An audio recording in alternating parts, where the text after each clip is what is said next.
that a good sign?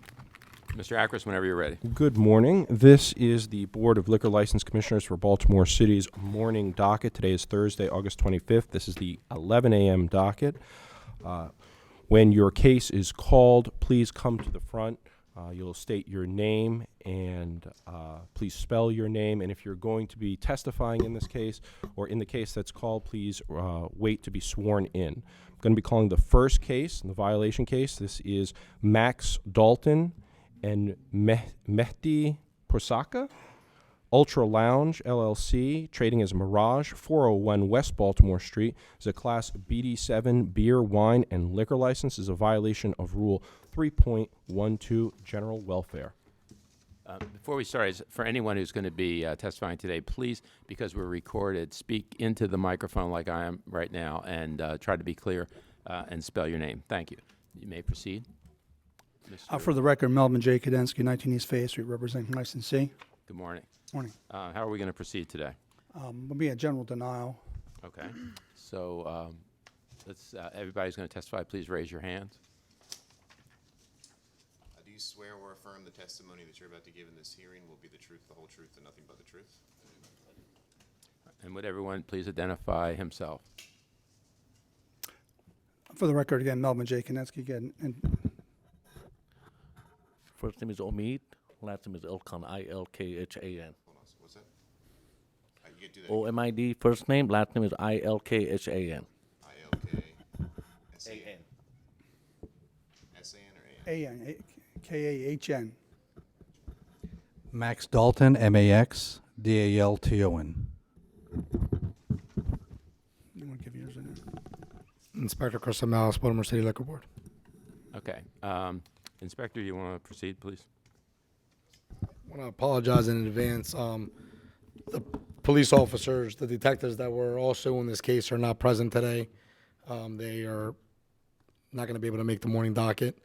I'm just going to go from memory because I actually did not write a report on this incident, and it came, I was just a secondary there with the police. When 3/26/2016 at approximately 0:30 hours while working with the Vice Unit doing special investigations, we received a dispatch from Baltimore City Police Dispatch that there was a large crowd in front of the Mirage. We arrived at the Mirage. There was a large crowd. It was, it was back in order within about 5 to 10 minutes. The lieutenant of that district spoke. Let me just stop you for a second. When you say large, how large? It was a few hundred people, sir. Okay. Thank you. Waiting to go inside. The first thing we did was check the capacity of the club. It was well under the capacity, so it could have allowed those people in. It's just while they were getting screened through security, a large line was forming. The district commander, the lieutenant on duty at that time, approached the owner, and he asked him if he could stop letting people in at that time. The owner did agree, even though he was below capacity. He agreed to stop allowing people in so that they can get everybody to leave the street since it was causing chaos. The lieutenant also asked the owner if he was willing to close the establishment at 1 p.m. instead of 2, due to the fact that he had many establishments to close at 2, including the block. The owner said, agreed to that and said, I will close at 1 a.m. While we were there just before 1 o'clock when I guess he called last call, supposedly a fight broke out inside the club. People came out. We saw a couple people with bloody shirts. We did not enter the establishment till everyone was out. When we entered the establishment, we did see some broken bottles. I don't believe anybody had gone to the hospital that day, and I don't believe there was any arrest made. Again, I apologize. The Baltimore City Police is not here. They will know better on those facts. Thank you. Mr. Kadensky, you have questions for the inspector? Just briefly, you have been there when they have events, call them events, when there's a lot of people there. And generally what happens, they line up to come in, and the people that have the establishment, they have security. Is that correct? It did have security. All right. And then the security sometimes is 10 or 15, depending on the crowd. Is that correct? That is correct. And when you were there, you talked with the manager, Mr. Elcon, and he was cooperative with everybody. Whenever the people asked, either yourself or the police officers, he cooperated with them. Is that correct? When I was present, that's correct. Yeah, when you Yep, were there yep. on the thing. And as a result of that, which you indicated that somewhere there was a disturbance inside, but there were no arrests, and nobody came complain, nobody was taken to the hospital, and nobody came out and complained to you or the police while you were there. Is that correct? To me personally, Yeah. no one complained as far as arrests or medics. I did not witness anyone getting arrested. There was many officers there. Again, I don't know if anybody was arrested. But you were able, when you got finished and you left with when the same time the police officers left around That's correct. 1:45, which was well before closing time. That's correct. All right, I have enough of that question. I just have a question. The violation was issued because the crowd was out of control or because there was a fight? What was the basis for the violation? Sir, I didn't write the violation. If we can look at the charges, I don't know. From the police report is how it was charged. I didn't personally write a violation. Looks like it's general welfare. I mean, it's charged as a 3.12 general welfare, but it wasn't clear to me what the complaint really was, whether it was that they had an out-of-control crowd or whether it was that this fight broke out and spilled onto the street. I think that it was a combination of both. The fight never spilled down into the street. There was a fight inside. It was, I would say, obvious, although I didn't witness it. The public welfare, I would say, was because of the traffic and right-of-way that was denied to the cars because of the people on the street. That's what I would assume. And I'm a little unclear about the facts, so I'm sorry, and maybe these are better questions for your client, but at 12:30 in the morning, people were just arriving? I think they were waiting to get in because it was an event, and then An event that was going to start when? no, it was already the event was already on, and what they were trying to do is keep the crowd so they wouldn't get overcrowded. And as some people would come in, they would let some people out, and they were waiting, so they didn't want to have 400 or 500 people in there and then all spill out at one time.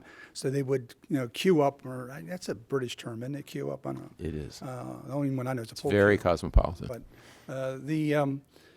and then they would wait there, and then and at this time, and I think you'll hear, they had maybe 15 security people because the lieutenant had asked them to have extra security, and then they complied. And So the capacity was pretty much full inside, and so if you wanted to get in, you had to wait for some people to leave. Is that what you're yeah, saying? it wasn't quite to that, but they would kept it under and say 10 people leave, they let 10 people in, 10 people leave. 10 Okay. people come And in. so the crowd was all queued up in the hopes of getting in before the thing was over. Yeah.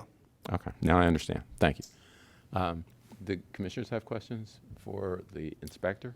There were some comments in the narrative for this violation that the security staff for the establishment really were not equipped to handle. I think there were terms like incompetent, not prepared. Can you just comment on the security staff that were there? Yes, I saw that reflected in the police report by Detective Gatto.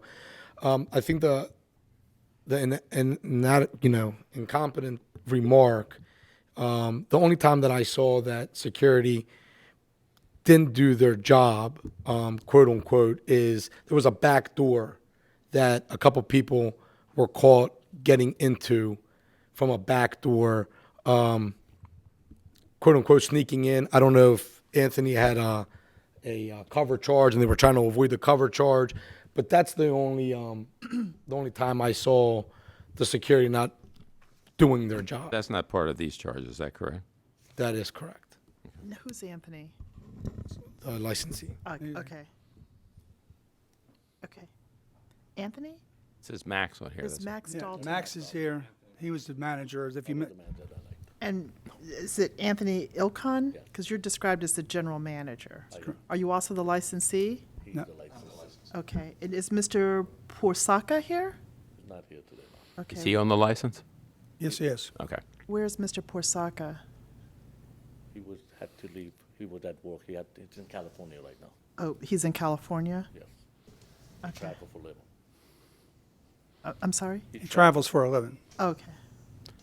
Did you have a- Yeah, I do. Inspector, I may have heard you wrong, but I want to just clear this up. I thought I heard you testify that the establishment itself was under capacity when you went in. It was. So am I correct in saying that there was a line built up outside waiting to get in, and there was capacity inside? They could have fit more people. They were not over capacity inside. They have a large capacity. I don't know that number offhand. They did have a line formed outside. A lot of the nightclubs in the city, they like to keep it under capacity, just so they can observe the customers better. Okay, thank you. I have no further questions. Do you have any evidence you want to present? Well, I would make a motion at this time, based on what we have here, is that there was no real MSME general welfare. I mean, they were cooperative. They did everything that was asked them, and the place wasn't like over capacity, having a problem where people were, causing a problem at the time. They were more proactive and did what they were supposed to do. And I'd leave to go with the motion without having to testify. But if the motion is denied, I'll have Mr. Elcon testify. Well, this is an interesting part of this open meetings law because I had to think out loud, and I'd like to hear the thoughts of the other commissioners. With respect to, out of respect for the officers who couldn't be here today and for the inspector, it obviously was of significant concern so that they arrived and they tried to take control of it.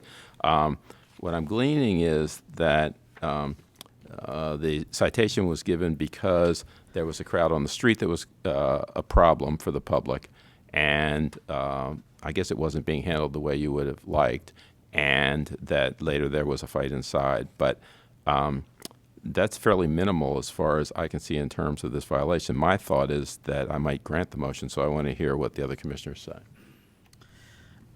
My concern was that it sounded like there was sort of a general lack of control outside. That it took not just the 10 minutes to get it under control, according to the police reports and the narrative, but also required having to shut down traffic around the University of Maryland, which is where the hospitals are, which is always going to be concerning. But then the real concern that I had was the fight that occurred inside and people exiting bloodied, the pandemonium on the inside of the establishment.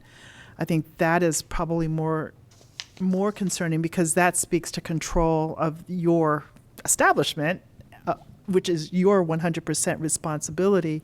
And since we've been convened as a commission, we've heard cases of fights that have occurred within bars, and where there's personal injury, those rise to a greater level of concern and need for some redress. So that would. And that is something that we have testimony on today, and that does give me pause. So you would deny the motion? I would deny the motion. And I'll just add, but you're reading things that aren't really part of the record at this point, and that's the reason why, if the police officer were here, we could also ask them that. So, I don't know what you're given, but if the police reporter here, you're reading about things that the police said, which are not on part of the record. That's all I'm saying. But Mr. Chrysomalis has testified this morning as to his observations of people exiting, and the comment was nobody, so far as he knows, nobody went to the hospital, but I don't think there's any dispute that people were injured, that people left the establishment bloodied, that there was blood inside the establishment. These are things that are established that I'm not yet ready to say we should disregard and grant a motion to dismiss. If you agree with the commissioner on denying the motion, we can go ahead. Yeah, I tend to agree with Commissioner Moore to the degree that I'd like to hear from. Okay, we'll deny the motion then. Okay. I do want to state your name and address for the record, please. Good morning. Good morning. State your name and address. Omid Elkhan, my address is 250 South President Street, apartment 1302, Baltimore, Maryland, 21202. You were the general manager that night, is that correct? Yes, I was. And it was an event that was there, which was a special event you have where people would come to, something was going on, is that correct? Yes. And you hired security. How many people did you have working? Originally, I had 10, and the lieutenant called me up on my cell phone. He said, can you add another 5 more security to your establishment for tonight? And I said, sure, why not? And I did it. All right, and then you heard the testimony about people were waiting to get in, and the place wasn't up to capacity, but were you proactive so the place wouldn't get overcrowded? Well, because, as you know, you go to, even if you enter the casino, you see a big line out there because what we do, we check people, we pat people down before they get in. Make sure they don't have any knife, no gun, no nothing. So that's why delayed the interest.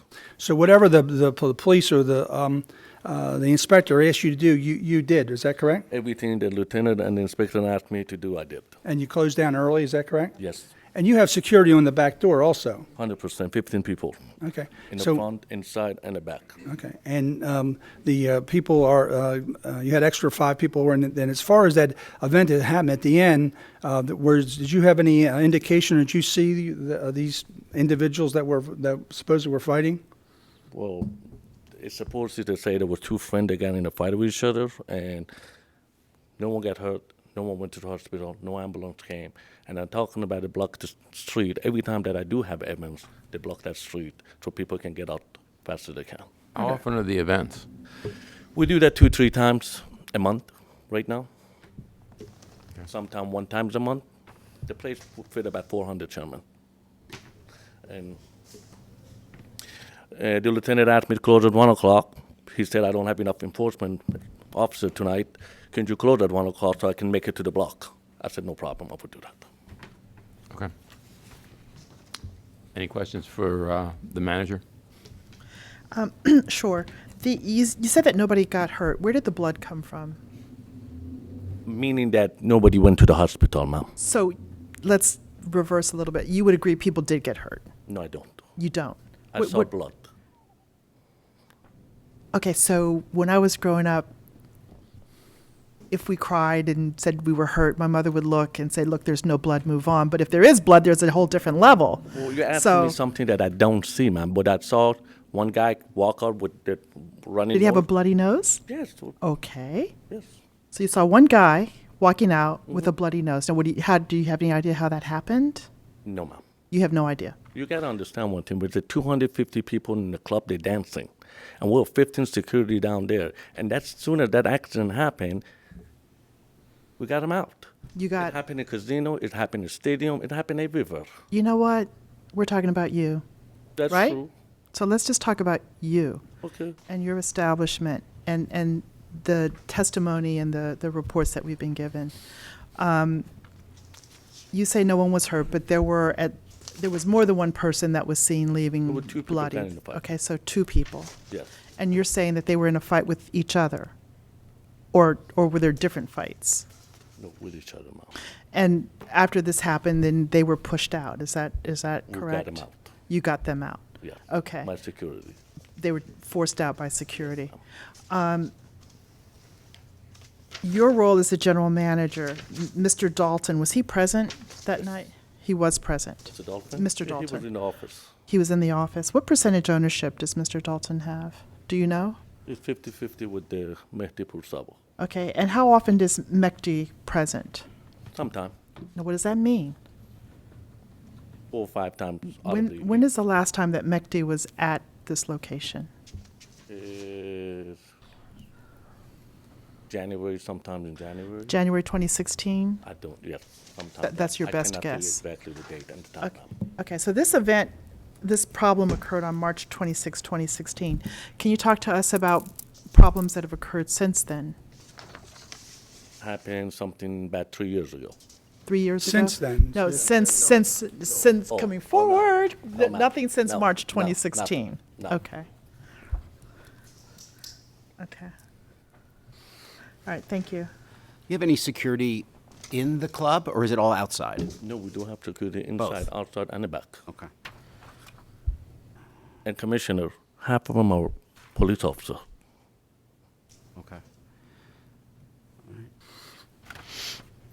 right. I have nothing further. This is a close call because I don't know how much control you had over the events that unfolded here, and I do give you a lot of credit for cooperating with the officers and the inspectors when they asked you to take corrective action. You do have a history of prior violations back from 2014, where there were any number of them, but nothing last year or this year. I suspect I might be in disagreement with my colleagues, but I'm not going to find a violation.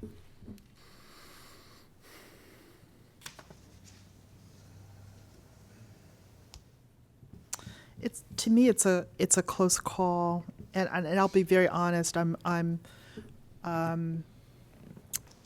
sort of inextricably colored by the history, and the history is not good. You have a troubled history.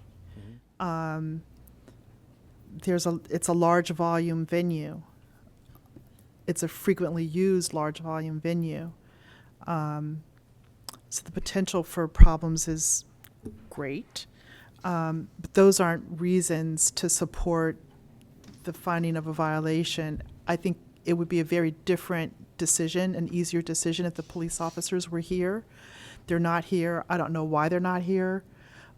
We typically issue subpoenas to make sure that the police officers are here, and it's a whole nother issue as to why they're not. I don't know why they're not here, but it makes it difficult, if not unfair, to find a violation. Clearly something happened here. It was not good. It was very harmful, I think, to the city and its resources. And that's according to the narrative and the complaint or the filing documents from the police officers. But we know that without them, it's just hard to substantiate. So I think that I'm inclined to find no violation, only from a lack of supported evidence. So I agree with my colleagues. I will say that I'm concerned, though, that yes, the police aren't here to testify, which doesn't, I think, help us flesh out the whole story. However, I think Inspector Chrysomalis' testimony was fairly compelling.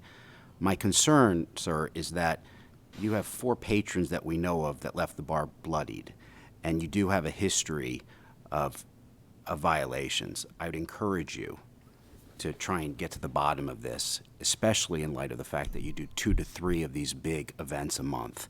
So having said that, I agree with my commissioners. There's just not enough evidence to find a violation, but we don't want to see you back here. So good luck. Thank you. Thank you. Thank Before we you. go off the record, are we charging the administrative fee?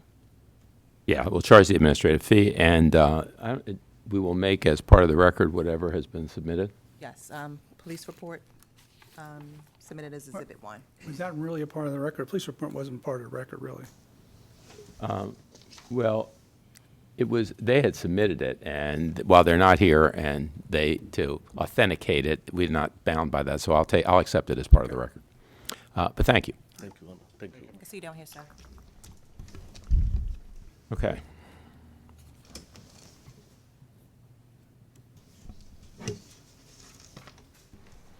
Calling Maria Guargakis, 3G LLC, trading as Wiley Gunthers, 821 through 23 Eastport Avenue. This is a Class BD7 beer, wine, and liquor license. It's a violation of Rule 4.01A, sales to minors. All individuals who will be testifying in this case, please step forward. Be prepared to say your name into the microphone. And if you're going to be testifying, be prepared to be sworn in. I think we're waiting for some people to come forward. While we're waiting for them, can each of you state your name into the microphone, please? John Yorgakis. Okay. Spelling. I got it here. Go ahead. Wyatt Mackey, M-A-C-K-I-E. Once don't M-A-C-K-E. M-A-C-K-I-E. Steve Owens. All right, 1 second, please.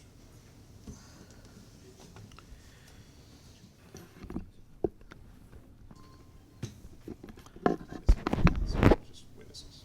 Just witnesses. And Mr. Fossler? Chief Mark Fossler. Okay. Let's everybody raise your right hand, please.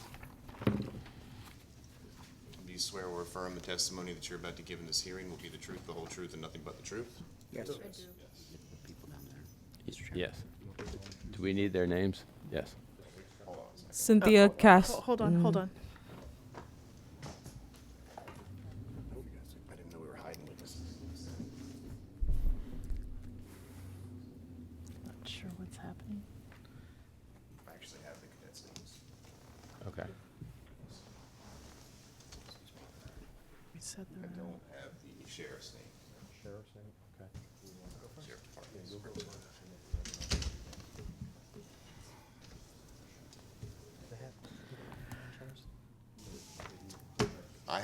I have their names. The manager just came up. I don't have his name. My name is Sergeant Poma, Poma. Your first name? Massimiliano, it's Massimi. MASSI. Miliano.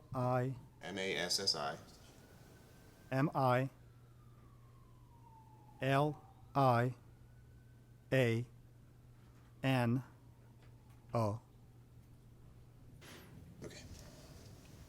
Do you have everyone? Okay, and do you gentlemen wish to proceed by denial or admission? Admission. Okay. So you've been charged with a July 7 of this year sale to a minor of 2 beers identified as Bud Light and Miller Light, and the proof was that you were given a marked $20 bill that was later recovered, and you agreed to all of those facts. And Mr. Georgakis, how do you say your name again, please? Georgakis. Georgakis. And are you the licensee? My wife is on a license, but I own the corporation. It's the license is on. You own the place? Yes. Okay. And is your wife present today? No, sir. She's out of the country. She'll be in tomorrow. Okay. Well, I guess you're authorized to speak for her, and you will admit that this occurred on July the 7th? Yes. My household. Okay. Do you want to tell the board anything in mitigation of it, how it occurred, or do you have any excuse for it, or anything that you want to tell us? You have to speak into the microphones, please. No, it was my fault. Mr. Owens, do you work there, or you manage it? What do you do? I just worked there. I'm a bartender. Okay. And they came in, sent one of the officers to the bathroom or the liquor board. The young girl stayed at the bar, ordered a couple beers. I served her, then the police came in. And Did you card her? No, sir. Do you normally card people? Yes, sir. Okay. And why not her? It was 10 p.m. We started to slow down. We usually don't get a whole lot of minors. We serve a lot of craft beer. It's $7, $8 a pint. We don't get a whole lot of younger kids coming in. Just a slip in judgment. Okay. And sir, Mr. Mackey, what's your role? I'm the general manager. Were you present during this? I was not. I was present all day, and I had left. Probably about an hour before that had happened. So was Mr. Owens in charge at that point? Mr. Canty was in charge at that point. He was certified. Mm-hmm. He's not present today. Okay. Is there anything you would like to say, sir? Well, ever since then, we make sure everybody was trained. We took the class. We have recertified everybody and taken steps. Did you want to offer any of those documents Sure. into the record? You may. Give them to Ms. Russell, please. Sure. And if you tell us what they are. Okay. We have recertified all of the bar staff. Most of the bar staff was already certified and still in compliance, but just we went ahead and took everybody in and recertified everybody just to make sure this never happens again. We also got an alcohol beverage service policy list, all the steps we take, had all of the employees read and sign that. I'd also admit that. And we also took a step. We have a refusal of service incident report where if there are incidents or we feel that somebody didn't get served because they're underage or had been refused service, we are now documenting all of those things. All right. And have you had occasion to fill out one of those documents?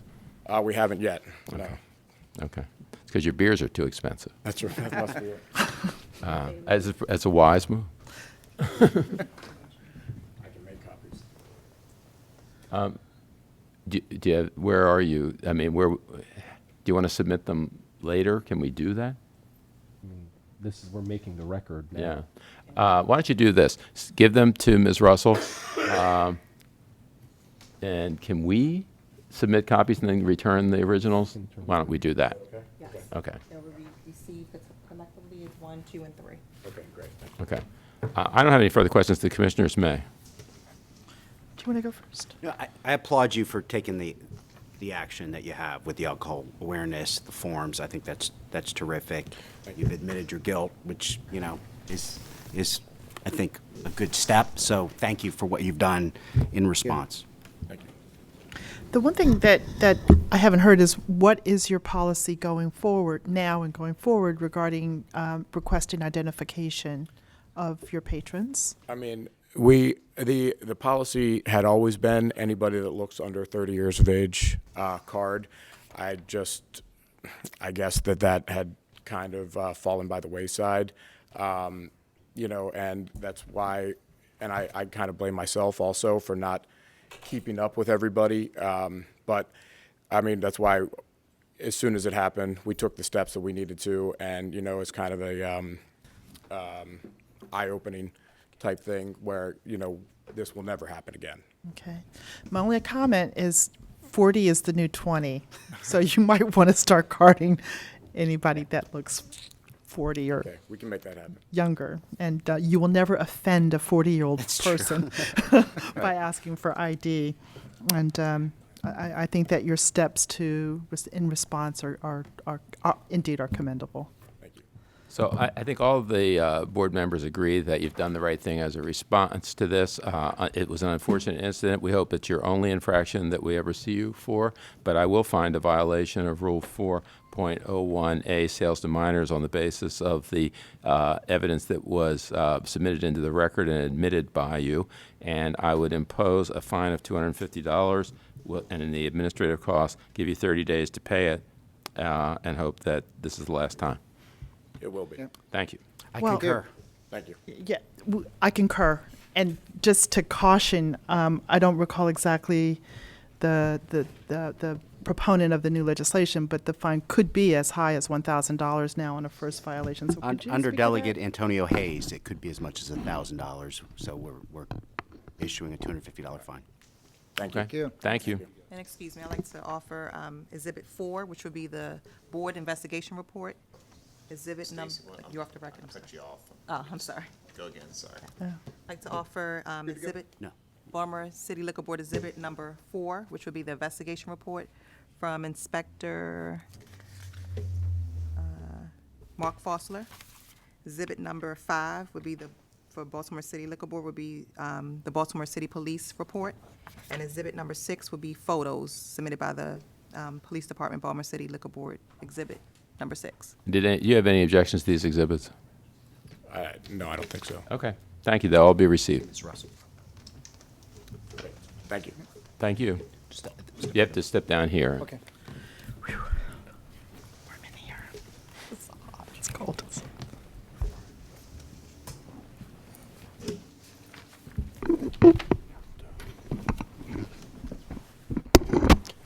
Calling Alexander Wold, A&D LLC, trading as Midtown Liquor Store, 17 West Middle Street. This is a Class A beer, wine, and liquor license in violation of Rule 4.01A, sales to minors. All those individuals will be testifying in this case. Please step forward and say your name into the microphone and be prepared to be sworn in if you're giving testimony. Please raise your hand. Yes. Do you swear or affirm the testimony that you're about to give in this hearing will be the truth, the whole truth, and nothing but the truth? The truth. Okay. And, sir, would you state your name and spell it, please? Yeah, Alexander Wolde, last name is Wolde. And you're the licensee? Yes, sir. And Mr. Fossler, you don't need to spell your name. Mr. Wald, are you going to deny or admit that this sale to a minor occurred on July 7? Admit. You will admit it? Okay. And do you want to give us any explanation for it? Yeah, for that night, my aunt was working, so I asked her what happened. You never done it before. You never slipped up. She said she was, had all day, and she was tired.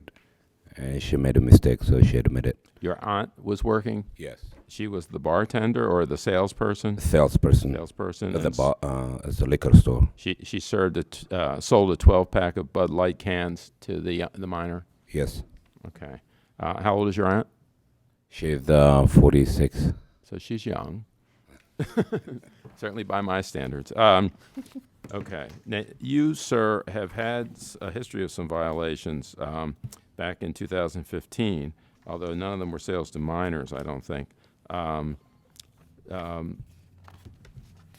you taken any steps since this incident? Oh yeah, the couple of inspector, I didn't have a sign outside on the window to display, so I came up with the one.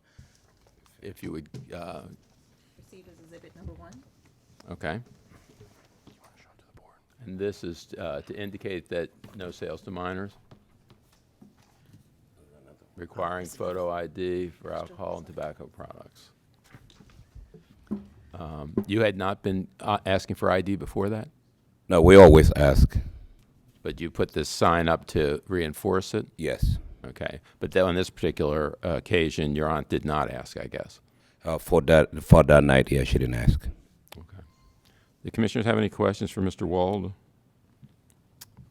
Where is this sign? Oh, when the cashier the customer come to pay, right there in the window, by the wall. It's in the window? No, outside the window, but you can see it when you stand to pay. I don't. I think I remember something about your store, but I don't. Is yours one that has the plexiglass window? Oh yeah. And the cashier is behind that. Yes. Okay. How often are you at the location? Oh, pretty much every day. Okay, and you're the only licensee, right? Yes, ma'am. And where were you the night that this occurred? Oh, that night I was in D.C. You were in D.C.?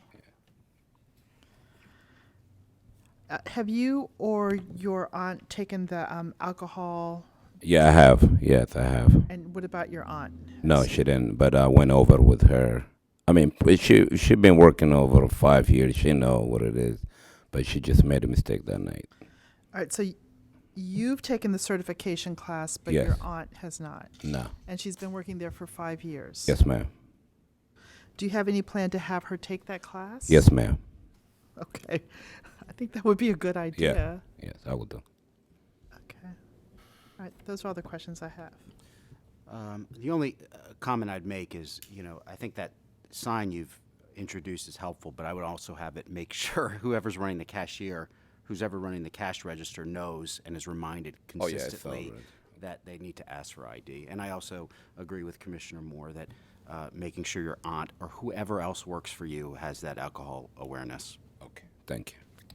Okay. Mr. Wold, on the basis of your admission of the sale to a minor on July 7, 2016 of a 12-pack of Bud Light cans and the evidence that's presented as part of the record in this case, I would find a violation of Rule 4.01A, sales to minors. I'd impose a fine of $250 and the administrative cost, and because of your prior record, I would suspend your license for 1 day.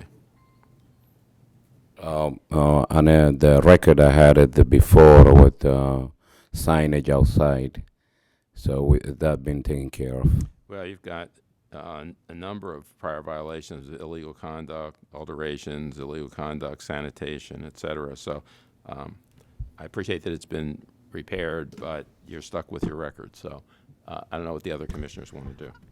I would agree with the finding of the violation, the imposition of the fine, the $125 administrative fee, and the closing for 1 day. Okay. And it's the no alcohol sales for 1 day. Okay. Suspension of the license for 1 day. Okay. And And you Mr. agree? No, I concur with my colleagues as well. Okay. So let's learn from this, and we don't want to see you again. Okay. Okay? And Thank you. he's going to put in the evidence. Excuse me, Chairman, what day is the closure? Today makes sense. How about, it's probably, It's a what are the Monday. hours of operation? It's It's a Class A license, so he can operate from early in the morning, but I think you don't open until, you can operate from 6, but he doesn't open until. Yeah, well, he doesn't- 10, something like that. So, How about tomorrow? If we do like Monday something, I appreciate it. I don't think you get the choice. We're going to do it tomorrow, okay? Tomorrow's the weekend, so you know, I I have a understand. family. That's got to have a little sting. That's what, happens when you have a Can we do it at violation. least next week? I mean, I appreciate it. Do that for me. I think we're going to stick with tomorrow, but thank you. And then there's evidence that needs to be put in Yes. to Like complete the the, record. Exhibit number 1, Baltimore City Liquor Board, is Can I appeal it? inspection report. Sure. Inspector Mark Fossler. Exhibit number 2 is the sheriff's report. And exhibit number 3 are photos submitted by the sheriff's department. Commissioners, I believe the gentleman may have 30 days to pay? Yes, Is that he has correct? 30 days to pay. And you had asked about appeals, the appeals to the Circuit Court for Baltimore City. No, I'm just for the date.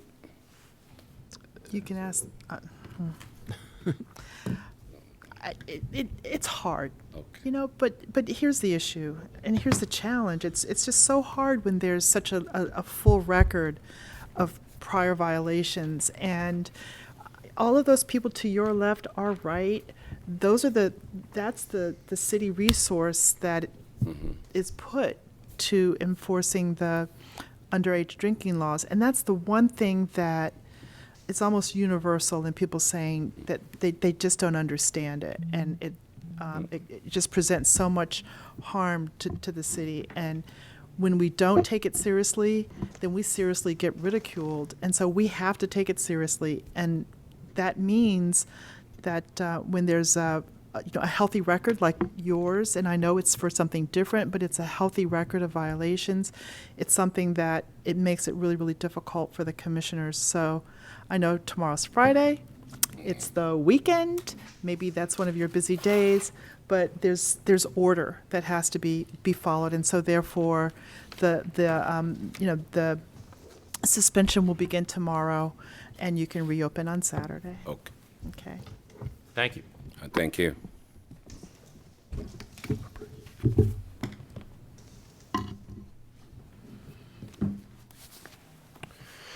Calling Christopher Spahn, Riverside Avenue LLC, trading as Wine Market, 921 East Fort Avenue. This is a Class BD7 beer, wine, and liquor license. It's a violation of Rule 4.01A, sales to minors.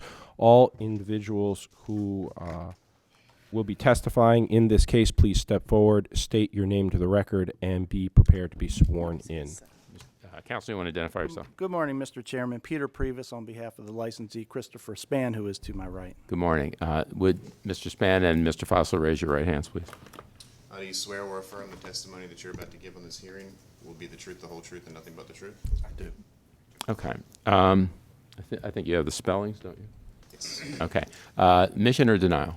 I'm prepared to admit if I am offered evidence of the age of the person that was being served. It just says under 21. I'm prepared to do that off the record and not be made part of the record, but if I could see a copy of an ID, I would be more than happy to admit.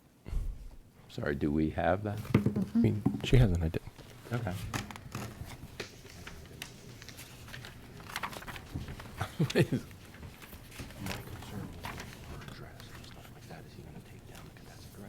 You just want to see the date of birth? Yes, I'm an officer of the court. I'm not going to retaliate. My client doesn't need to see it. I just need to confirm it. Would it be easy? Would you accept her testimony? Sworn? Correct. The sergeant who is in charge of the cadet is not comfortable with that. He wants to protect the identity, the security of the cadet. Is it possible if we can proffer testimony? Will that be sufficient? Let's just have a hearing. Okay. Mr. Fosler? on July 7th, the Baltimore Sheriff's Office and the members of the Board of Liquor License Commissioners, myself and Assistant Chief Granicolis, conducted joint underage operations. Volunteer cadet Cynthia Castro Del Angel, who is under the age of 21, entered the establishment. Objection. Basis of knowledge under the age of 21. Overruled, but you may proceed. Okay. Entered the establishment at approximately 9:13 p.m., utilizing a previously photographed $20 bill, made a purchase of alcohol, a bottle of Taveri sparkling wine. Ms. Del exited the establishment and informed us that she had been served. She was photographed with her purchase.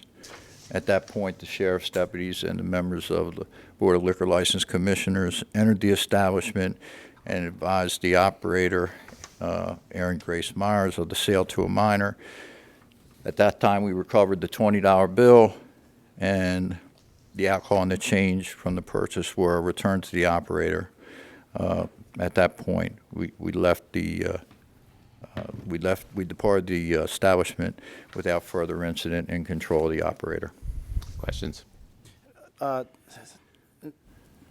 Chief Fossler, what was the demeanor of Ms. Erin Grace Myers, the person that allegedly served the cadet? She was very upset that she had served. Okay. Cadet. Did she appear sincere that she had made an error? Yes, sir. Okay, and she was polite and cooperative with you? Absolutely. Okay.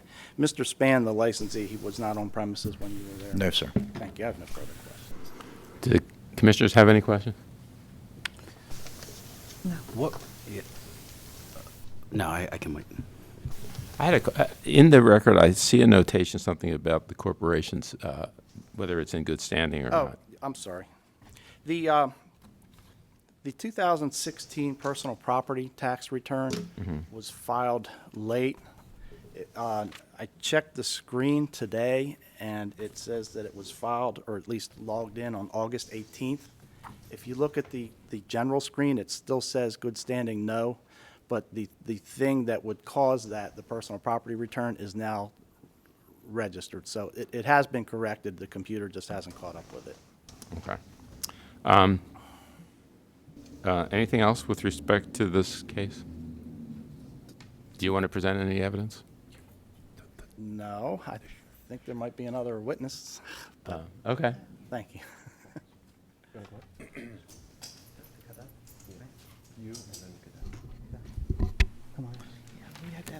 Yes. It's, Okay, have my they been name- sworn?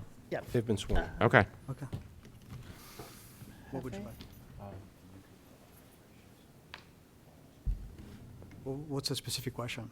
Just testify as to what happened that day, what you were doing. Why don't you ask the questions, Your Honor? Okay. So, first of all, who's going to testify? Sergeant Palma? I'm going to testify to Okay. the And specific questions. and he's that you been asked. sworn, is that correct? I believe so. Okay. What would you like to tell us about this incident?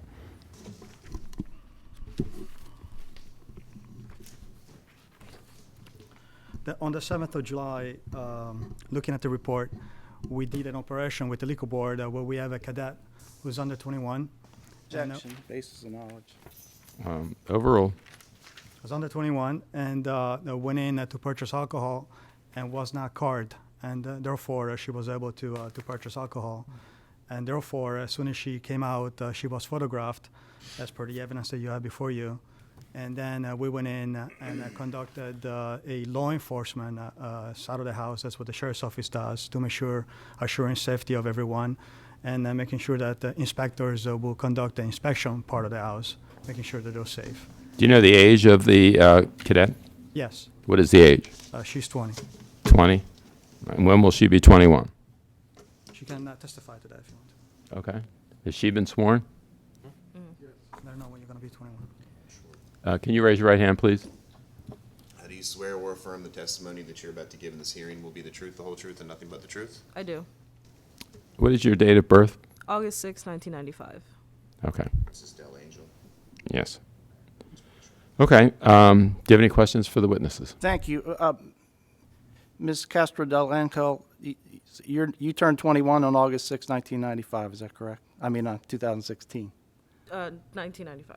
Okay, your date of birth is August 6, 1995, so Yes, sir. therefore you turned 21 on August 6, 2016. Yes, sir. Which is after the date of this alleged incident on July 7, 2016. Yes, sir. Got it. Do you have a driver's license? Yes, sir. May I see your driver's license? I was advised not to. May I request to see her driver's license? I understand that you want to, but I'm going to allow her testimony to suffice. Chairman, I've observed her driver's license personally, verified her age. Okay. And I'm going to accept their testimony. I know in the court of law you might have a different outcome, but not here. Okay. Okay? I have no further questions. Thank you very much. Did you want to present anything? No, just on mitigations. Okay. The commissioners have any questions before we go to mitigation? Christopher Span is the licensee, is that, and that is you. And were you present at the time? Where were you? I was at home. Okay. Sometimes I work from home. And when you say you work from home, so you run the bar from home? We do private events sometimes.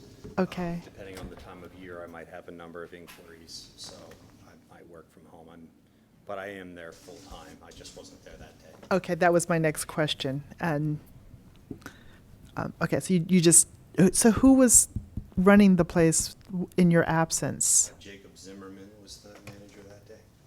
Okay, and there was a photograph in the records that we got of a server, Erin Grace. Grace Myers. Myers. Now, who is that? She was. Erin was the, according to your documents, of course, she was the person that served that day. She works in the restaurant. And what is her responsibility at the restaurant? She's a sales associate, bartender, part-time employee. Okay. Has she taken the alcohol awareness training? No, it was nothing to do with this incident, but she was a part-time employee who coincidentally secured a full-time job that she had been pursuing for a while, and she does not work for us any longer. Okay. However, I did, while I wasn't there, and as Mr. Previs has, I guess, explained, he wasn't, not sure of the age of the person who purchased that day. Of course, I saw it as a wake-up call, and we did, of course, have a training with all of our staff that do serve that are currently with us, and I recertified myself with John Murray, who does the alcohol awareness, and of course I had all my staff sign documents,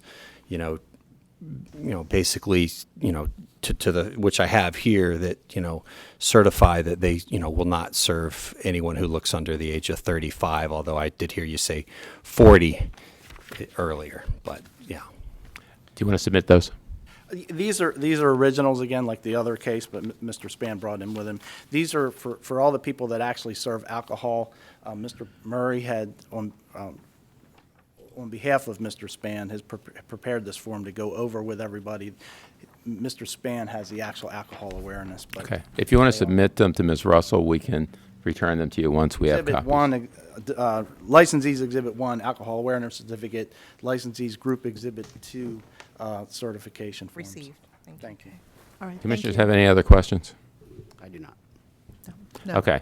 Mr. Span, I note that your license has no history of violations. This is a first-time offense. Sounds like that you're taking it seriously and trying to do the right thing going forward. And I will give Mr. Previs credit that he was very close on the age of the cadet, off by a few weeks. But in any event, we have to take the violation seriously. I do find a violation of Rule 4.01A, sales to minors, based on the testimony and the evidence presented. I'd impose a fine of $250 in the administrative costs and give you 30 days to pay that. Thank you so much. Other commissioners? Oh, I'm sorry. Let's go. Let's Yeah, leave. I mean, We're out of here. Chairman's got it. I concur with the chairman, and thank you for taking the proactive steps you are. Right, and I agree, and just a reminder that the fines going forward could be as high as $1,000 for first offenses. So through you, sort of serving notice to the broad public that could happen. So, Okay, all right. thank you. Thank you. And before we go off the record, I'd like to put into record the board's exhibits. Exhibit number 1 would be investigation report by Inspector Mark Fossler, Chief Inspector Mark Fossler. Board exhibit number 2, Sheriff's Department report. And exhibit number 3 would be the photos submitted by the Sheriff's Department. Thank you. Thank you. Thank you. All right, thank you.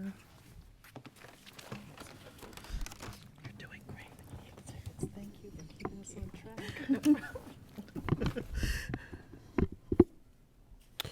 So calling the next case, just for the record only, Richard Smirnow Incorporated, trading as Tabrizi's Restaurant and Sorso Cafe, 1221 Key Highway. It's a Class BD7 beer, wine, liquor license. It's a violation of Rule 4.01A, sales to minor. This case has been postponed. Thank you. And lastly, if I may. Yes. Bryson? Oh, yes, I'm sorry. Okay. Che Cook Cha and Min Cha, Aloha Tokyo Incorporated, trading as Aloha Sushi, 1218 North Charles Street, Class B. There's a Class B beer, wine, and liquor license. It's a violation of Rule 4.01A, sales to minors. All those individuals who will be testifying in this case, please step forward, enunciate your name into the microphone. If you're going to be testifying, be prepared to be sworn in. Please raise your right hands. How do you swear or affirm the testimony that you're about to give in this hearing will be the truth, the whole truth, and nothing but the truth? I do. Ma'am, what is your name? Min Cha, C-H-A. Okay. And sir? Che Cha, last name Cha, C-H-A. Okay. Now, do you folks want to deny or admit that you made a sale of a 12-pack of Bud Light to a minor on July 7? Admit. You will admit that? Okay. Do you want to tell us anything about that? Just that we're very deeply sorry. We've been doing this for 8 years, and this is a mishap. We are sincerely apologetic. It will never happen again. Since then, we have been carding anyone under the age of 50, not 40. So we have offended a lot of customers in doing so, and we've actually lost a few customers because they were very offended. But since then, my dad has... I've been very flattered when I'm carded, so I don't know why they are not. We get mixed reactions. So since then, my dad has been recertified for alcohol awareness, and I am going next week to be certified as well. Commissioners have any questions for Mr. Cha or his daughter? No questions. I don't have any questions. Okay. Again, you have no history of violations. You've admitted that on July 7, there was a sale to a minor. I would find a Rule 4.01A violation in this instance. Commend you on the steps you're taking to make sure it doesn't happen again, but I'm going to impose a fine of $250 and the administrative costs and give you 30 days to make those payments. Okay? Thank you. And I concur with the finding. Jump in there. Yeah. Yeah. I concur with the finding and the imposition of the fine. I concur as well, and as Commissioner Moore likes to say, you know that under Delegate Antonio Hayes' bill, that this fine could be as much as $1,000. So thank you for taking the steps you're taking. Thank you. Okay. Thank you. That would be our morning docket. Oh, okay. Exhibits. I'd like to submit the board exhibits. Exhibit number 1 would be investigation report by Chief Inspector Mark Fossler. Exhibit number 2 would be Sheriff's Department report, and exhibit number 3 would be photos submitted by Sheriff's Department. Thank you, Ms. Russell. Thank Is you. that the morning docket then? Okay, we're in recess till 1 o'clock. Morning report. Thank you. And there's something on the. Okay, we may proceed with the afternoon docket. Yes. Good afternoon. Welcome to the afternoon docket of the Board of Liquor License Commissioners for Baltimore City. This is the 1 p.m. docket. There will be all violations. When I call your case, please step forward, enunciate your name into the microphone, and if you're going to testify, please raise your right hand and be prepared to be sworn in. Calling the first case, Juan Ortiz La Roca, LLC, trading as La Roca, 3210 through 14 Pulaski Highway. This is a Class BD7 beer, wine, and liquor license. This is a violation of Rule 4.01A, sales to minors. Is anyone present on behalf of La Roca or Mr. Ortiz? And they were given proper notice? Yes. Want to announce for the record? You want me to? Yes. Mr. Chair, on August 10th, 2016, Inspector Perez delivered notice to La Roca 3210 Pulaski Highway. Hold, indulgence. Is this the one? You don't have the right case file. No. Apologize.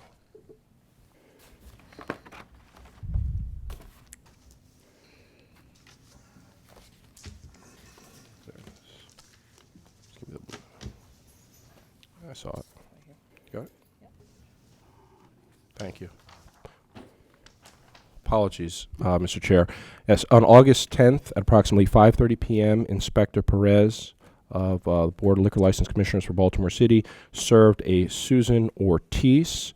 I'm now handing a copy of that notice that was issued to you. On the back, you can see the signatures. Okay, and she's signed on behalf of the licensee. Yes. Okay, I ask one more time. Is anyone present on behalf of Juan Ortiz or La Roca? All right, Mr. Fosler, have you been sworn? Yes, sir. Will you tell us what occurred on May 27th? On May 27th, 2016, members of the Baltimore Sheriff's Office and the Board of Liquor License Commissioners for Baltimore City were conducting joint underage operations. That included myself and Inspector Chrisomalis. At approximately 9:20 p.m., Christina Lopez entered the establishment and purchased alcohol, which was a 6-pack of Corona bottles. She utilized a previously photocopied $20 bill, and after being notified that she had been served, she was photographed, and at that time, members of the Sheriff's Office and the Board of Liquor License Commissioners entered the establishment and notified the licensee, Juan Ortiz, of the sale to a minor. At this time, we found out that the server, Robin Lopez, who was Mr. Ortiz later identified as his nephew, was only 16 years old. The alcohol and the change at that time were returned to the operator, and the photocopied $20 bill was recovered. Mr. Ortiz was informed that it's a violation for anyone under 18 years of age to sell or serve alcohol. That was in addition to the sale to a minor. At that point, we left the establishment in control of Mr. Ortiz and departed without further incident. And Ms. Barrios Lopez is underage? Ms. Barry Lopez is under the age of 21. Okay. Do any of the commissioners have questions for Mr. Fosler? I have none. Mr. Fosler, are you saying that not only is this a violation of sales to minor, but is there another violation related to the age vendor selling? He was under the age of under the age of 18. That was You didn't the violate server. him for that? That's not I it. did not violate him. Okay, thank you. Okay, anything further? Nothing further. All right, on the basis of the evidence that's been presented here by the inspector and that which is contained in the record before the commission, I would find a violation of Rule 4.01A, sales to minors, for the incident that occurred on May 27, 2016, just described, and I would impose a fine of they have no previous violation, so I'd impose a fine of $250 plus administrative costs and give them 30 days to pay it. And I'd like to introduce the exhibits into the record. Well, let me have the other commissioners rule first, please. Thanks. Well, I would also, in addition, recommend an immediate suspension. I mean, he failed to appear. That shows a great disregard for this board. Permanent suspension or? Oh, sir, just get his attention, 10-day suspension. 10 days. Go get his license. Are we permitted to do a 10-day on a first violation? You can, Mr. Ackles? 500 is the most you can go, but you can suspend on first offense. Yes, under Article 2B and alcoholic beverages, the first time, minors, you can charge up to $1,000 and suspend or revoke the license.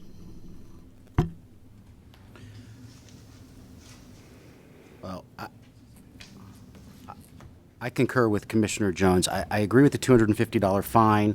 However, I'll agree to a, Mr. Jones, you said a 5-day? I said $500 fine, which is the most we can give. Not the most, but that's why I suggest $500 and 10-day suspension. Would you consider making it a 5-day suspension? Sure. I'll concur with you on that. Okay, I'll go with that. Okay. And I concur as well. So what's the fine going to be then? I concur with the $250 fine since it's the first time, but the 5-day suspension I also concur with. Okay, so the ruling then is going to be $250 fine plus administrative costs and 5-day suspension, 30 days to pay. I agree. Okay. Suspension right away? Yes. Immediately. Yes. Thank you, sir. Now, if they show up here in the next hour, we'll maybe reconsider that. But if they're just late or something and have an excuse. But let's see what happens, okay? So, And for the record, Board Exhibit number 1 will be an investigation report by Chief Inspector Mark Fossler. Board's Exhibit number 2 would be the Sheriff's Department report. And Exhibit number 3 would be photos submitted by the Sheriff's Department. Also for the record,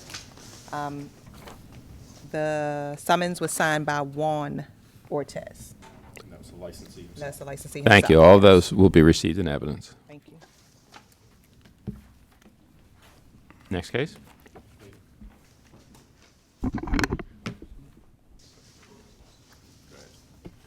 Calling Scott Schleppner. Say it again. Schleppner. SCS Holdings LLC, trading as Social Pub and Pie, 25 East Cross Street. There's a Class BD7 beer, wine, and liquor license, a violation of Rule 4.01A, sales to minors. All individuals will be testifying in this case. Please step forward, state your name into the microphone, and be prepared to be sworn in if you're going to give testimony. Are you representing him, sir? Yes, I am. Identify. Frank Solis, representing the licensee. Okay, and would everyone please raise their right hands who's going to testify? Do you swear or affirm the testimony that you're about to give in this hearing will be the truth, the whole truth, and nothing but the truth? I do. Okay, are you going to proceed by admission or denial? I don't see the witness here that was supposedly served or bought the alcohol supposedly. I don't know whether that She's here. person's here or not. Oh, she is here? Yes. Proceed on an admission. You'll admit? Okay. Do you want to? Changes the game. Do you want to provide any testimony in mitigation? I certainly do. Okay. This is a place that's, this licensee has been in operation in Baltimore City for 2 or 3 years now. I transferred the license. I can't remember exactly when. May 21, 2014. Okay, about two and a half years. Okay. A little over 2 years, yes. We won't quibble over the amount of time. But what it is they've never had a violation. And the lady that served the drink, she was TAM certified, except her certificate had expired. So the proprietor, Mr. Schleppner, has made arrangements to have everybody recertified. And if I may, I present If you would give it to Ms. Russell, please. She'll make it part of the record. an email from John Murray. He's setting up September 20th class for the entire staff. This is something he's very embarrassed by. It's never happened to him before. He's been in operation in other jurisdictions, never had it happen. So We know. apologize. No prior violations. No prior Okay. So, Mr. Fonsler, the record indicates that there was a vodka and soda water purchased by Ms. Barrios Lopez, who was underage at the time on May 27, 2016 at this location, and the usual evidence was taken. Is that correct? That's true, Chairman. Okay. Anything further? Nothing further. Commissioners have anything? No questions. No questions. Okay. On the basis of your admission of a violation of Rule 4.01A, sales to minors on May 27, 2016, and the evidence that we have in our record in the testimony today, I would impose a fine, and noting that no prior violations, I would impose a fine of $250 plus the administrative costs and give you 30 days to pay it. Thank you. It's up to the other commissioners. I concur with the chairman. I'll go along. Okay, it's going Go to, along. all right. Thank you. Thank you. 250? Are we off the Can we record? pay the fine now? You may, if you want. You have 30 days, and you may proceed. I'd like to introduce the exhibits into the record. Board Exhibit number 1 would be the investigation report from Chief Inspector Mark Fossler. Exhibit number 2 would be Sheriff's Department report, marked as Exhibit number 2. And Exhibit number 3 would be photos submitted by the Sheriff's Department. It will all be received. Thank you. If you have anything else you want to put in evidence, okay. All right, thank you.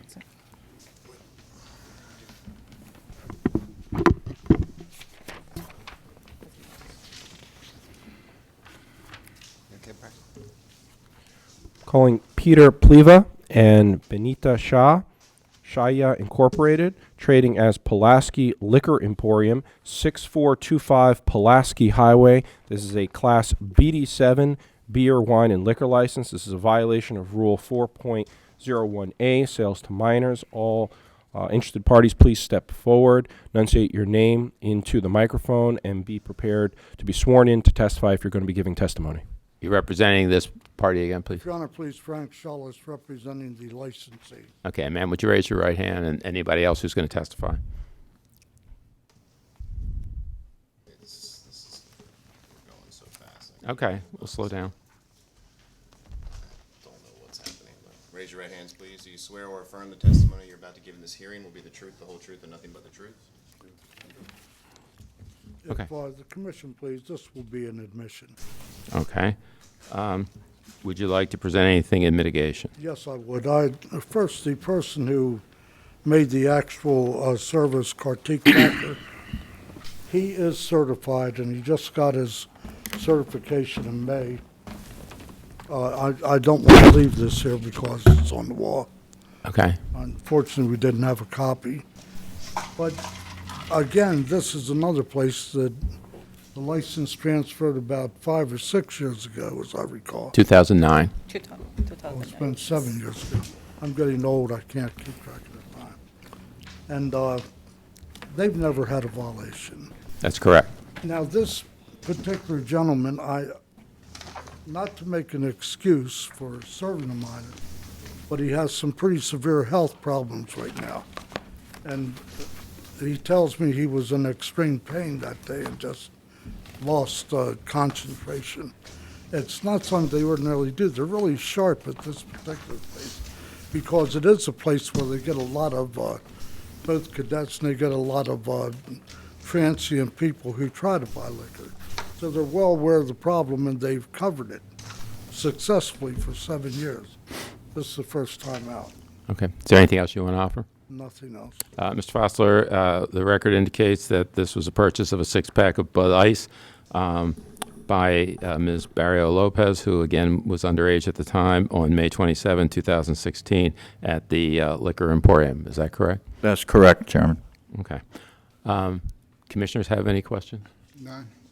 Is this, ma'am, Ms. Shaw, is this individual still working for you? Yes. Okay, and we're going to monitor when he's in pain so as not to have another slip in judgment? Yes. Okay, good. Thank you. All right. On the basis of the admission of a violation of Rule 4.01A, sale to minor on May 27, 2016, and the evidence contained in the record as well as confirmed by testimony today, I would find that violation and note that this is the first offense and impose a fine of $250 plus administrative costs and give you 30 days to pay it. The other commissioners? Concur. I concur as well. Okay. Thank you. Thank you.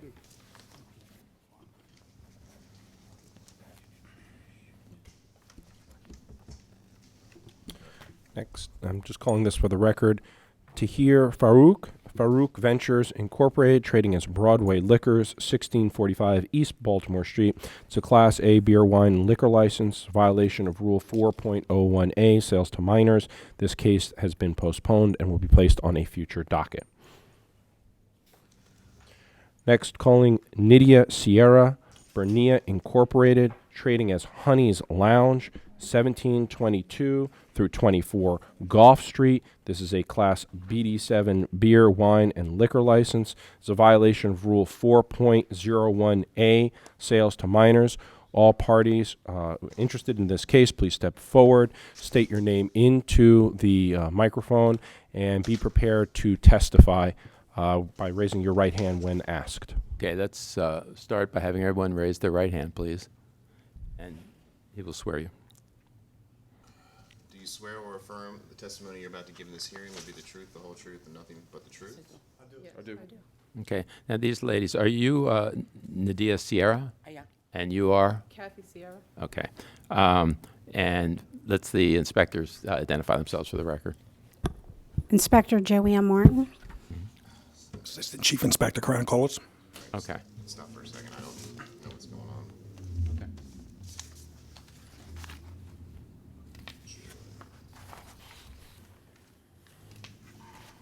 Okay. Do you need them to spell their names? Okay. Ma'am, do you want to admit that this occurred or deny it? Admit. Okay. Okay. Do you want to tell us anything about the incident? Yes, I was actually the person working and who sold to the minor. Yes. The reason for that incident, I've been working in this with my mom's facility for more than 10 years, and I've never had this occur to me. But it just so happened that for the past few months, there have been a lot of robberies in our community. So especially a young neighbor of ours who has been recently coming into our bar telling us what happened to her. And so when I saw the minor come in, before she came in, I had a customer who was short cash for his product that he wanted from us. So he was waiting there, and when she came in, she had in her hand a $20 bill. So he turned around and tried to ask her for money. And then as she was waiting in line, another person came with a cell phone talking really loud. So I was more worried and concerned for her safety because I saw her coming in alone.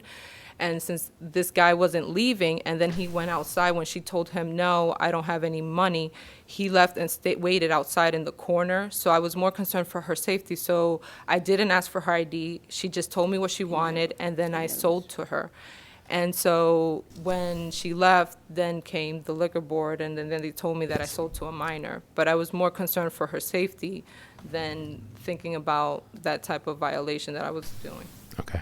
And have you taken any action since that event? Yes, I've learned my lessons big time. I've asked everyone that goes in for their ID, and I'm more cautious when I see females approaching into our facility by themselves, and try to keep a lookout for when people were, because it happened all so fast, one after the other, that I was more concerned about her safety than anything. But I learned my lesson big time. Inspector, did you want to add anything?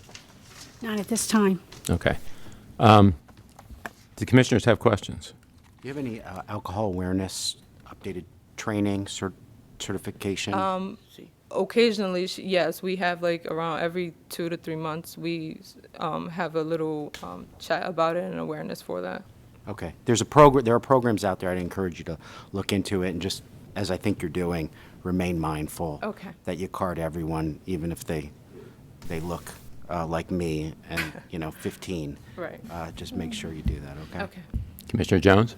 Nothing. How many employees do you have? Just her and myself. Oh, okay. So it's not that hard to control. Right. Okay. On the basis of your admission of a Rule 4.01A violation of sale to a minor on May 25, 2016 at Honey's Lounge, and on the basis of the evidence contained in the record about the purchase of a six-pack of Blue Moon beer by Ms. Barrios Lopez on that date when she was underage, and on the basis of the testimonies that we've heard today, I would find a violation of Rule 4.01A. I'd note that you have no history of violations previous to this, and commend you for your candor and trying to make sure it doesn't happen again. I would impose a fine of $250 plus administrative costs, and I would give you 30 days to pay that. Thank you so much. The other commissioners need to rule. I concur. I concur with the chairman as well. Okay, that will be the ruling. Thank you. And before we go off record, I'd like to introduce the board exhibits into the file. Yes. Exhibit number 1 being the investigation report by Inspector Joanne Martin. Exhibit number 2 is the Sheriff's Department report, and number 3 are photos submitted by the Sheriff's Department. They'll be received. Thank you. Thank you. And just to report to the board, the first licensee, Mr. Juan Ortiz from La Roca, has now arrived. He's Okay, in we'll the come back to him at the end of the docket, okay? Okay. Next, calling William Bonnet and Regina Bonnet, Loading Dock Discount Liquors Incorporated, trading as Loading Dock, 2101 Fleet Street. This is a Class A beer, wine, and liquor license, a violation of Rule 4.01A, sales to minors. All interested parties, please step forward, state your name into the microphone, and if you're going to testify, be prepared to raise your right hand. For the record, Melvin J. Kadensky, 19 East Fayette Street, representing the licensee. This will be an admission. Okay, good afternoon. Let's just swear anybody. Do you swear or affirm the testimony that you're about to give in this hearing will be the truth, the whole truth, and nothing but the truth? I do. Okay, and the charge is that this occurred on May 25, 2016. Is there anything you want to tell us about that? Nothing with mitigation only, not in with regard to the case itself. Yeah, we'll hear you in mitigation. All right. Basically, Mr. Bonnet's been in business there. In fact, I remember I did it back since 1988 or 1990 at that location. The last time they had any type of occurrence was back in '07, probably 10 years ago. The gentleman who had been working there, they gave him a suspension of 1 week. They then reiterated to all their employees that they must check everybody when they come in. And on that basis, they now prepared to go forward where anybody comes in and gets checked. The fellow that worked there for a while, it was just a lapse with him be the wrong time he made a lapse in judgment. Okay. The commissioners have any questions? None? Alcohol awareness, we have that. Are we certified? Yeah, it's in I think if you look on I can't remember who has it. There's a couple people that have it there, alcohol awareness certified. Great. Let's keep that up. Great. Thank you. Nothing further. Okay. On the basis then of your admission of a Rule 4.01A violation, sale to minor on May 25, 2016 at the loading dock, the basis of the evidence contained in the record that on that date, Ms. Barrios Lopez, who was underage, purchased a bottle of Svedka vodka and 1 bottle of Minute Maid orange juice, and the usual evidence was retrieved indicating that it was a sale to minor. I also note that Mr. Bonnet has no prior violations on our record, and so I would find a violation of Rule 4.01A on May 25, 2016. I would impose a fine of $250 in administrative costs and give him 30 days to pay it. Any other commissioners? I concur. I concur as well. Okay. Thank you, sir. Thank you. Can I ask you a question on another matter? Before you go there, Oh, I I'm think sorry. Ms. Russell wanted to. I'd like to introduce the exhibits for the file Mhm. into the record. Board exhibit number 1 will be an investigation report submitted by Inspector Joanne Martin. Exhibit number 2 would be Sheriff's Department report. And exhibit number 3 are photos submitted by the Sheriff's Department. All will be received. Thank you. I didn't want to make an issue this morning, but usually when they have a case where the charge is dismissed, they don't give them an administrative fee. In the first case we had, but you did it, and I didn't want to muck it up for my, in the prior boards, you said, well, listen, I was found not guilty, I shouldn't pay administrative fee, but I just want to know what this board's opinion is. I imposed that because it was such a close call, I thought. Okay, Yeah. I just want to know, okay. Okay. I thought you got lucky. Cops didn't show up. I'm going to go to the horseshoe then. Coming out. Thank you. Thank you. Calling for the record purposes only, Jerry Stern and Cindy Stern, 4801 Eastern Avenue Corporation, trading as O'Connor's, 4801 Eastern Avenue, a Class BD7 beer, wine, and liquor license, a violation of Rule 4.01A, sales to minors. This case has been postponed and will be reset on a future date. Thank you. Next, calling Mohammed Abu Kadir, trading as House of Spirits, 2300 Fleet Street. It's a Class A beer, wine, liquor license, violation of Rule 4.01A, sales to minors. All interested parties, please step forward, speak into the microphone, telling the board your name, and be prepared to, if you're going to give testimony, be prepared to be sworn in. Good Counsel. afternoon, Mr. Chairman. Peter Previs on behalf of the licensee Muhammad Abu Qadir, who was to my right. His son, Thayer Abu Qadir, who was working at the time of the incident, is also with us today. Okay, good afternoon. Will everyone raise their right hands, please? Do you swear or affirm the testimony that you're about to give in this hearing will be the truth, the whole truth, and nothing but the truth? I do. Okay. Is it going to be an admission or denial?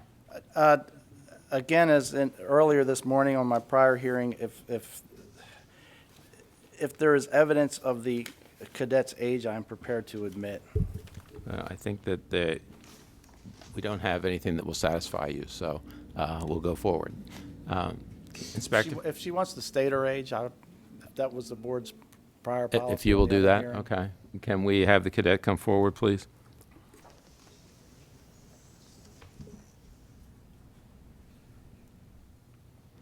Oh, you want my age? Have you right? been sworn? No. Raise your right hand. Do you swear or affirm the testimony that you're about to give in this hearing will be the truth, the whole truth, and nothing but the truth? I do. Ms. Barrios Lopez? Yes. What is your date of birth? 10/29/1995. Okay, so you will be 21 in October? That's correct. Thank you. Okay. We admit. Okay. Any mitigation? Yes. The licensee has been in business at this location since 1981. There may have been some years and years ago violations. The board summary indicates no violations. Certainly nothing within the last 10 years. On the incident in question, Mr. Abu Qadir Sr., he went upstairs to pray, and the younger Mr. Abu Qadir was working the premises alone. He indicates he was distracted by a disruptive individual and was in the process of making sure that person was not going to cause any damage to the premises and to have him removed when the cadet came in. He knows about carding people. They are very strict. It just he was distracted at the time. Okay. Have they taken any action since that time? They haven't taken any. Well, you have the alcohol awareness. Okay, the younger Mr. Abu Qadir is planning on taking the alcohol awareness. They would also like to submit a letter from the Liquor Board dated August 17, 2016, congratulating them for not selling to a minor on a subsequent incident. Okay, you can If give I that to could Ms. Russell, please. Request that be admitted. I wasn't even aware we offered those letters. That's interesting. It was older policy, and now I'm glad to see that it's being done again. Okay. So Anything further? They are vigilant. No, nothing further. And does the inspector have anything to add? Not at this time. Okay. On the basis then of your admission of a Rule 4.01A violation of sale to minor on May 25, 2016 at the House of Spirits, noting that the evidence contained in the record is that Ms. Barrios Lopez, who was underage, purchased a six-pack of Samuel Adams Rebel Grapefruit IPA, which contained alcohol, and the usual evidence was taken to confirm that sale took place.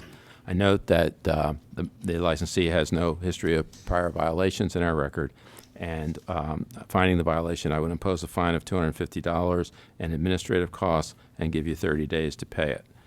And the other commissioners must rule. I concur, and also thank you for, showing that you're remaining vigilant after this citation. I think that's an excellent thing, so thank you. I concur, but also realize that that letter is only good to that point. It doesn't protect you from that point forward. Take the class and try not to get distracted on your next purchase. Yeah, I agree. May I ask one other question, Mr. Chairman? About this case? About this case. Uh-huh. In the evidence packet, Mm-hmm. there is a photocopy or a photograph of my client's driver's license and the younger Mr. Abu Qadir's U.S. passport. Mm-hmm. Is that being published on the website? I wouldn't think so. I don't think we do that, do we? Well, what we did, so this was published on the website. We have a redacted. We redacted. Have you seen? I have.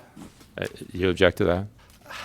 I just want to find out what the policy is, and So when the sheriffs provide us with their package, this is the sheriff's package, the sheriff's report, and it includes the identifications of the individuals who have served. And what we do is we protect PII, and in doing that, we take out Soundex numbers, addresses, even date of birth. So if you look at, for instance, the You're welcome to see these if you'd like. I have copies, Okay. Mr. Chairman. I think it's a bad idea. All other agencies and courts are trying to protect people's. I recognize the sensitivity. Why don't you, just as a general matter, send us a note so that we can take that issue up and see what our requirements are, and Appreciate that. because it goes both ways. I think some things we have to disclose, and then there are things we need to protect. So we need to take a careful look at it. Thank you very much. Mr. Chair, I think Sergeant Pomo wants to make a comment on that. Just on the passport picture, since it was a concern of yours, the gentleman did not have any identification, and the only identification you could provide was the passport. I have absolutely no objection to you. I think you did your job, and you did it well. My only objection is He's that just concerned about publishing it. being out on the internet. From the Baltimore City Sheriff's Office point of view, there is no publishing, it's all in-house paperwork. Right. I just It's wanna it's put on- us. We're the ones who publish it. On the record. Yes. Thank you so much. Okay, and I think Ms. Russell had to add some things. For the record, Board Civic Number 1 would be investigation report submitted by Inspector Joanne Martin. Exhibit Number 2 would be the Sheriff's Department report, investigation report, and Exhibit Number 3 will be photos submitted by the Sheriff's Department.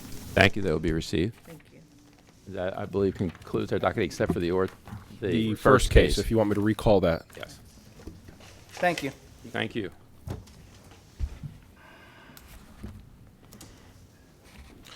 Recalling Juan Ortiz La Roca, LLC, trading as La Roca, 3210 through 14 Pulaski Highway. It's a Class BD7 beer, wine, and liquor license. There's a violation of Rule 4.01A, sales to minors. All interested parties, please step forward, enunciate your name into the microphone. And if you're going to give testimony, be prepared to be sworn in. Please raise your right hands, everyone. Do you swear or affirm the testimony that you're about to give in this hearing will be the truth, the whole truth, and nothing but the truth? Yes, sir. Are you Mr.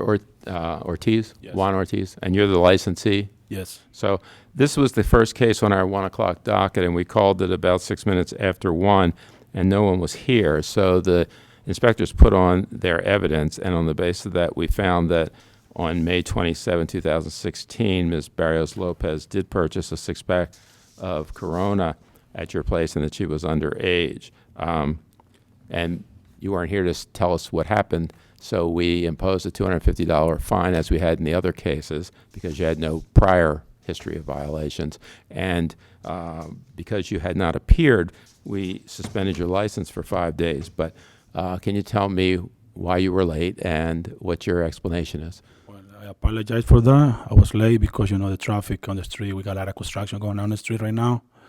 And I was trying to get the best. I don't want to run, you know what I mean? Took The my time. gentleman behind you wants to speak as well. I'm James he's Ortiz. my son. Yeah, You were sworn, right? Yes, I've raised my hand and said I do. I have a little wife drama. What is your first name? James Ortiz. Okay. And pretty much it was just a family-oriented difficulty. I have one vehicle, 3 kids, and it was just it was a little. I accept your explanation for why you were late coming today. Do you have any reason to dispute the fact that this sale occurred on May 27? No, I don't have no reasons. I made a mistake, happens. And I tried the best I can, to don't do it again. You've never done it before, so are you going to take any steps to try to make sure it doesn't happen again? I've been trying all the steps, I do it the best I can. And, Have you taken that awareness course? Yes, sir. As your son? Yeah, I need to take it, but overall, it was a helper that normally never is allowed at the register that did the transaction. And when she was at the register, the person actually works there, told him not to sell to her, and he told her, I know this girl, and he's like, you need to card her, and he went off to do something else, and the kid still did it. Is he still So- working for you? Yeah, but he's not anywhere near the register anymore at all. So that's just, it was a big fluke and a costly one, but it's not going to happen again. That's why you never see us here. So that's why he's all, we take that seriously. Okay. The commissioners have any questions for Mr. Ortiz or his son? Yeah, I do. How many employees do you have? We are three. Three. Okay. So, when do we think we can have alcohol awareness for everyone who's employed there? They had it, you know what I mean. But since everything changed in the last year, we have a lot of issues with the rights and all that stuff. So I miss. One at a time, please. I just took mine. I was supposed to. They went to do theirs, but since we've been doing a lot of changes in the last year. A lot of thinking, a lot of dealing with accounts, with insurance and all this stuff. So they missed to go to the class to get the. Okay, and you understand, Mr. Ortiz, that that's your responsibility to make sure you, your employees, your son, that they take this class. Yeah, I understand all that. We all just work. Most of everybody works with. We miss a family. My two sons and my daughters. You know what I mean. And how often are you at the? I'm there most of all the time. In and out. I move back and forth. Well, I'm almost. I will note that I'm sure the chairman will as well, that this is your first violation that we have since your transfer date. So Yes. obviously you have a good track record. I know. I tried the we don't best I wanna see it can. here What? again. Yeah. we do the best we can. You know what I mean. And sorry I'm late today. Like I say, and was a lot of traffic to come down here. So. I understand. Commissioner Jones, do you have questions? So. None. Okay. Well, gentlemen, I appreciate the fact that you are here now. We've already heard the case and decided on the $250 fine plus the administrative cost and giving you 30 days. On the basis of your excuse for your tardiness, I would dispose of the 5-day suspension if the other commissioners would agree. I appreciate that. Thank you. I agree. I agree as well. Thank Okay. you. Thank you. I can see you down here, sir. Can I pay that now? Yeah. Yes. Okay. Off the record, right? It's a docket? Okay. I believe that is the docket. That is the docket. Good job. Check. I was working at my sick bed.